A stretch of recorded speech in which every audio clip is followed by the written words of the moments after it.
Hello, humans, and welcome to another episode of Gen X Gamer. Today, let's talk about iMagic, guys. I always talk about the business of video games here, and there's just sometimes that there's companies that we're right in just lambasting, right? Because they're shameless and, they do all the wrong things. But once in a while, you have these stories like iMagic. And let me tell you guys, if there's a company that deserved better, it was this one. This is the reason I wrote, uh, you know, my ideas for this story here, and then I put it together with the Grammarly AI and the Chat GPT to get info and stuff like that. But all these ideas are mine, and I want to reflect a little bit on it. I use this for information, but I'll give you some of my thoughts here. There's companies that deserve better, and definitely iMagic was one of them. And it's because they were like a beacon of light in the darkness that was the market crash, right? They were a company that stood for quality. They're a company, and I'm not going to say that all 24 games that they produced were all winners, but they certainly had some great games. Their attention to detail, their love for the programming really showed on the games that they shined in, right? No matter what the platform was. So let's get into it here.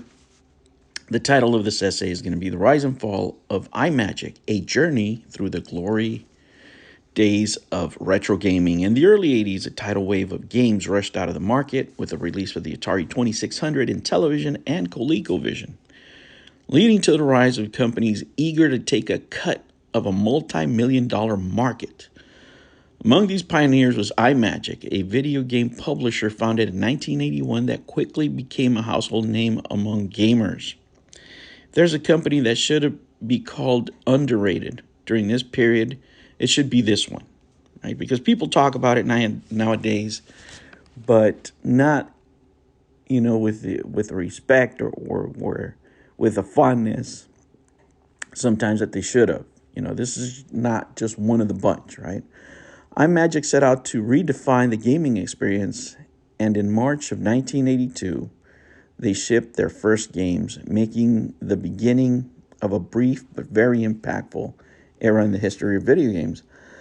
iMagic's inaugural year was marked by a prolific output, releasing 7 titles for the Atari 2600 and 5 for the Intellivision.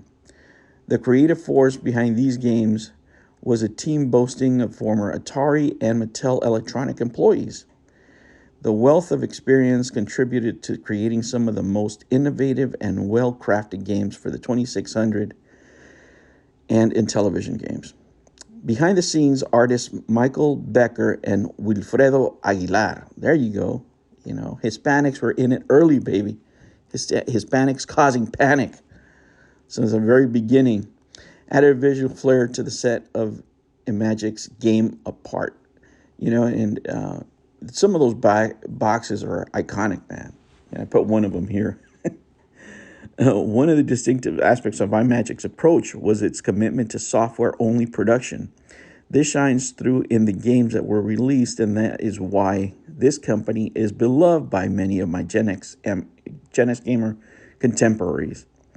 While its competitors invested in expensive arcade and movie licenses, iMagic focused solely on creating captivating games in-house. This strategy allowed them to avoid the overhead that burdened competitors like Atari and Mattel Electronics, or even Coleco. iMagic's games came at a price from $28.95 for the Atari 2600 and cartridges for $31.95 for the Intellivision cartridges, right? The box is signed through similar bore more colored distinctions with blue bands for Intellivision and red bands for Atari. And for those of you complaining about game prices, what is that, like $94, $97 today? So I don't want to hear I don't want to hear squat about $70 games. This attention to detail extended to the package illustrations, which remained consistent across both systems. And both were, Aguilar was a great contributor to that, by the way. That's, despite its initial success and sales surpassing projections, iMagic faced an unexpected hurdle. And this is why I tell you that this company deserved better. Number one, it was the stock market crash of 1982. And that really sabotaged IMAGIC's plans to go public. And I'm talking about the actual market crash, right? The stock market crash, not the video game market crash. They were going to go public with their shares, and they were going to make millions, man. These guys were going to rake in the bucks. But just at the same moment, they're wanting to go public and cash in all those stocks, the market crashes, and those dreams are gone. And the stock market lost about 28% of its value, and that crash lasted a year. I think it was 31% for the NASDAQ, which is probably where they would have released. So it's just horrible. Well, disasters always strike in threes, as they say, right? Well, here comes the other two. Number one, Atari sued them, and they settled out of court. Had to pay over Demon Attack because the graphics looked too similar to the license that Atari held with Phoenix, and Atari's games are always subpar. I mean, they weren't as good as IMAGIC anyway. I don't know why they had to settle. Just at that time, Atari could just sue them into oblivion. But then, last but not least, came the actual crash. And those three things really is what killed them. IMAGIC attempted to weather the storm by laying off 40 of its 170 employees in 1983.